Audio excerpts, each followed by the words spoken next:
अपने वजूद पर सवाल कीजिए कि हम आखिर हमें हमारे माँ बाप क्यों पढ़ा रहे हैं, हम क्यों पढ़ रहे हैं, क्यों अदर कोई ना बच्चा जा रहा है, क्यों हमें एजुकेशन लेना चाहिए, क्यों हमें शिक्षा लेनी चाहिए, क्यों? क्योंकि हमें एजुकेशन हमें हमें हमारे वजूद को समझाता है। हर साल जब बोर्ड एग्ज़ाम्स के रिजल्ट्स आते हैं और टॉपर से हम बात करते हैं तो कहीं ना कहीं उनके मन में एक बात ज़रूर दिखाई देती है। वो कहते हैं कि मेरे 98% आए हैं, 97% आए हैं।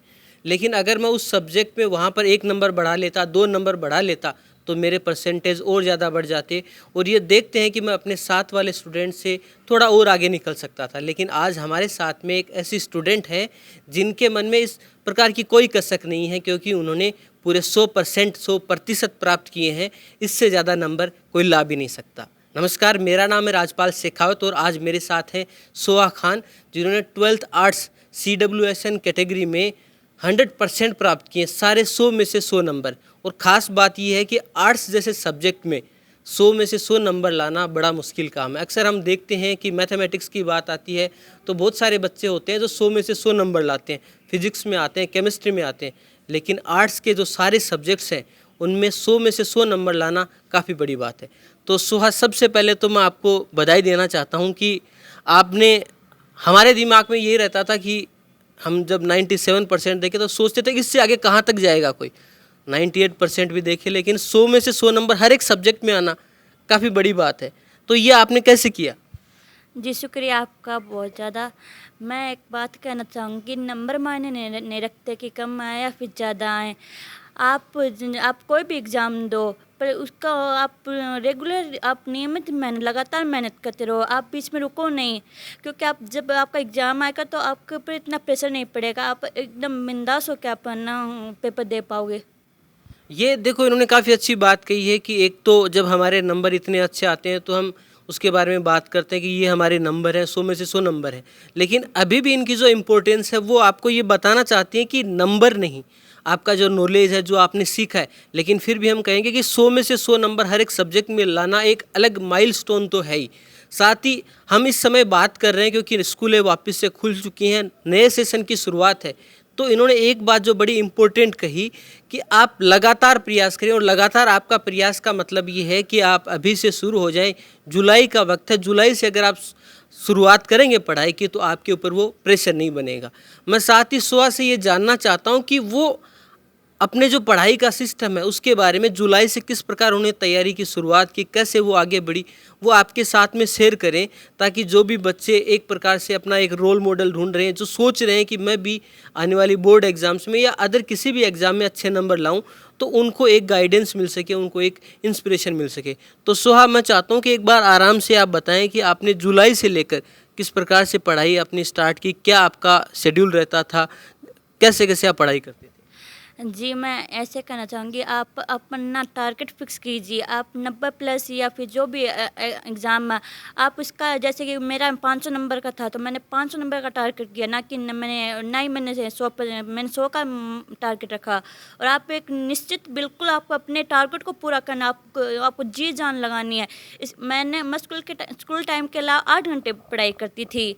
और यूँ ऐसे था कि संडे को मेरा रिवीजन रहता था, कि हम पढ़ तो लेते हैं लेकिन रिवीजन नहीं कर पाते हैं। और दूसरी ये बात है कि मेरा प्री बोर्ड होते हैं, जो टेस्ट होते हैं, वो मेरे ज़्यादा मायने नहीं रखता था, कि मेरी जो गलतियाँ की हुई थी वो मेरे बोर्ड एग्जाम में मेरे सबसे ज़्यादा मेरे इम्पोर्टेंट रोल रहा, कि वो मैंने गलतियाँ नहीं की थी। और यानी कि कोई भी एग्ज़ाम हो जिसमें हम पढ़ तो लेते लेकिन हमें प्रेजेंट करना नहीं है, इसलिए आप राइटिंग स्किल पर ज़्यादा ध्यान दें। राइटिंग स्किल पर आप ज़्यादा ध्यान दोगे तो आप आराम से आप अपना अच्छा प्रेजेंट कर पाओगे। आपके कहने का मतलब ये है कि एक तो आप अपनी जो पढ़ाई कर रहे हैं उसमें टाइम टेबल आपका अच्छे से बनाओ, जैसे आपने बताया कि आप 8 घंटे रोज़ अपनी पढ़ाई करते थे। दूसरा, आपने इसमें एक बात ये भी बताई कि आपकी राइटिंग स्किल्स अच्छी होनी चाहिए, क्योंकि ख़ास तौर पर जब आपके सब्जेक्ट्स ऐसे हैं आर्ट्स में। एक बार मैं चाहता हूँ कि आपके कौन कौन से सब्जेक्ट्स हैं वो भी आप बता दें। मेरे आर्ट में हिस्ट्री, ज्योग्राफी, उर्दू लिटरेचर। हाँ, तो ये सब्जेक्ट सारे ऐसे हैं जिसमें आप जो लिखते हैं वो अच्छे से आप लिख पा रहे हैं, उसका एक अलग इम्प्रेशन जाता है। तो वो तो आपका अच्छा हो ही, साथ में आप पढ़ाई भी आप रेगुलर करें जुलाई से लेकर। मैं अक्सर देखता हूँ कि बच्चे जब पढ़ाई करते हैं तो जुलाई में हर बार जब सत्र शुरुआत होता है तो वो अपना एक गोल फिक्स करते हैं कि मुझे इस बार 90 प्लस लेके आना है या 85 प्लस एक टारगेट वो लेकर चलते हैं। लेकिन मैं ये देखता हूँ कि जुलाई में वो प्लान बनता है, फिर जुलाई निकल जाता है, अगस्त में दोबारा से प्लान बनते हैं, फिर अगस्त भी निकल जाता है। ऐसे करते करते उनकी एग्ज़ाम आ जाती है और मोस्टली जब वो अपनी सही में पढ़ाई जब स्टार्ट करते हैं, जो सेल्फ स्टडी करते हैं, तो जनवरी फरवरी तक का टाइम आ जाता है। तो ऐसे में उन्हें टाइम बहुत कम मिलता है। वो भले ही उस टाइम पर 7 घंटे 8 घंटे का टाइम दें, लेकिन इम्पोर्टेंट ये है कि आप शुरू से समय दें। तो ऐसे में किस प्रकार से बच्चे मेंटली किस प्रकार से अपने को प्रिपेयर करें कि जुलाई से ही वो अपनी तैयारी को लगातार बनाएं, जो हमारे जो प्लान है वो आगे शिफ्ट ना हो। पहले हमें टाइम मैनेजमेंट करना चाहिए कि हमें टाइम मैनेजमेंट, और एक दूसरी बात है कि आप अपने वजूद पर सवाल कीजिए कि हम आखिर हमें हमारे माँ बाप क्यों पढ़ा रहे हैं, हम क्यों पढ़ रहे हैं, क्यों अदर कोई ना बच्चा जा रहा है, क्यों हमें एजुकेशन लेना चाहिए, क्यों हमें शिक्षा लेनी चाहिए, क्योंकि हमें एजुकेशन हमें हमें हमारे वजूद को समझाता है।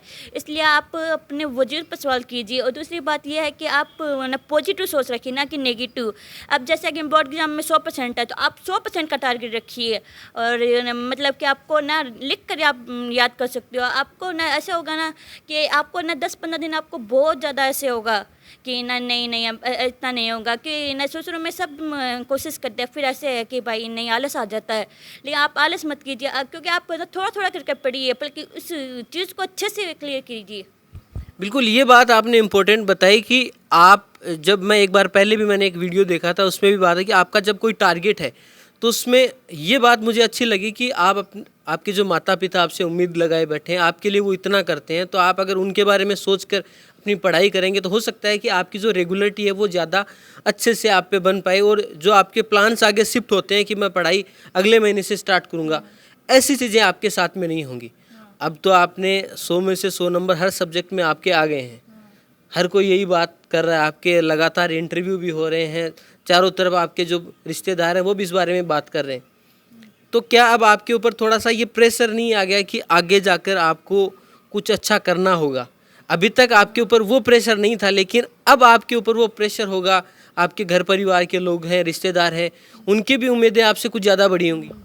जी, आपने बिल्कुल कहा कि प्रेशर ज़रूर पड़ेगा, लेकिन आप प्रेशर मत समझिए। आप ऐसे समझिए उनका ड्रीम है, उनका ड्रीम हमारा ड्रीम है। जैसे पेरेंट्स का ड्रीम होता है, वो अपना ड्रीम समझ के। और एक दूसरी बात है कि अब भले ही मेरे प्रेशर हो गया, पर एकदम आराम से और रेगुलर, यानी कि मैं नियमित पढ़ाई करूँगी तो इंशाअल्लाह ज़रूर सक्सेस होंगी। बिल्कुल, ये आपकी बात अच्छी है कि आप प्रेशर को 2 अलग-अलग तरीके से ले सकते हैं। या तो आप प्रेशर से आप थोड़ा-सा अपने दिमाग के ऊपर हावी हो जाता है, या फिर आप प्रेशर को एक प्रकार से मोटिवेशन के रूप में भी ले सकते हैं कि आपके जो घर के लोग हैं, परिवार के लोग हैं, उनकी उम्मीदें बड़ी हैं, तो आपको अपने सपनों के साथ-साथ उनके सपनों को भी पूरा करना। अगर इस प्रकार से आप प्रेशर को लेंगे तो आपको उसका फ़ायदा मिलेगा। मैं चाहता हूँ कि आपका जो आपका फ्यूचर का जो गोल है वो भी हमारे साथ शेयर करें। जी, मेरा ड्रीम आईएएस बनने का है, और आईएएस के लिए अब मैं लगातार कड़ी मेहनत करनी होगी। इसलिए मैंने कर तो रखा है, लेकिन मैं सक्सेस होने के बाद बताऊंगी। देखो, ये कहते हैं ना कि जब आप किसी प्रयास में लगते हो तो आप उसके बाद में ज़्यादा बात ना करें। जैसे ही आपको सफलता मिलेगी उसके बाद में आप आराम से उसके ऊपर बात करें। मैं ये इसलिए भी कहता हूँ कि अगर आप बहुत पहले बातें करते हैं इस प्रकार की चीज़ों की, नहीं मैं ये कर दूँगा वो कर दूँगा, तो उसका आपके ऊपर एक अलग से दबाव बनता है। उस दबाव के बजाय आप खुले मन से अपने मन में एक आपने जो गोल सेट कर रखा है उसको लेकर आप लगातार जारी रहें। तो मैं उम्मीद करता हूं कि आज जो बच्चे हैं आपका इंटरव्यू देख रहे हैं, उनको एक बात तो क्लियर होगी कि अगर आपको अपनी पढ़ाई में या किसी भी फील्ड में अच्छा करना है तो आपको लगातार मेहनत करनी पड़ेगी। और वो लगातार मेहनत का मतलब ये है कि आपको जैसे ही आपका गोल सेट हो उसी टाइम से आप अपनी तैयारी करना स्टार्ट कर दें। और ख़ास तौर पर जो बच्चे इस वीडियो को देख रहे हैं वो अगर इसी समय से जुलाई से ही अपनी पढ़ाई स्टार्ट कर देंगे तो उनको एक लंबा टाइम पीरियड मिलेगा। उनको 8 महीने 9 महीने 10 महीने तक का समय मिलेगा। अगर वो थोड़ा लेट शुरू करेंगे तो समय उनके लिए कम होगा। मैं एक बच्चे के लिए एक लाइन बोलना चाहूँगी। बिल्कुल, मैं चाहता हूँ कि जो बच्चे इस वीडियो देख रहे हैं उनको आप अपना मैसेज भी दें। मैं ऐसे कह रही हूँ कि सपना एक देखो, मुश्किलें हज़ार आएंगी, लेकिन वह मंजर बड़ा खूबसूरत होगा जिस दिन कामयाबी शोर मचाएगी। और एक बच्चों को बताना चाहूँगी, आप अपने गोल्स या फिर अपना ड्रीम बना किसी के साथ शेयर ना करें कि मैं इतने घंटे पढ़ता हूँ, मैंने ये चीज़ क्लियर कर लिया है। आप खामोशी से काम कीजिए, क्योंकि खामोशी एक दिन खामोशी से काम करोगे तो कामयाबी शोर मचाएगी। बिल्कुल, ये बहुत अच्छी बात कही कि आप खामोशी से काम करें, एक दिन सफलता आपके लिए शोर मचा देगी। उम्मीद करता हूँ कि ये जो लाइन्स सोहा ने कही हैं वो आपको और ज़्यादा इंस्पायर करेंगी, और अगले साल जब बोर्ड रिजल्ट्स आएंगे तो ऐसे बहुत सारे बच्चे निकलेंगे जो सोहा के इस नंबर से, इस जो उनकी मोटिवेशन है उनसे प्रेरणा लेकर अच्छे मार्क्स लेकर आएंगे। हम लगातार आपके सामने ऐसे ही वीडियोज़ लेकर आते रहेंगे। अब हमारे चैनल को सब्सक्राइब करें, अगर फेसबुक पेज पर हमें देख रहे हैं तो हमारे फेसबुक पेज को फॉलो करिए, ताकि हम ऐसी सीकर से जुड़ी हुई खबरें और इसी प्रकार के मोटिवेशनल वीडियोज़ आपके सामने लेकर आते रहें। आज के इस वीडियो में इतना ही, धन्यवाद।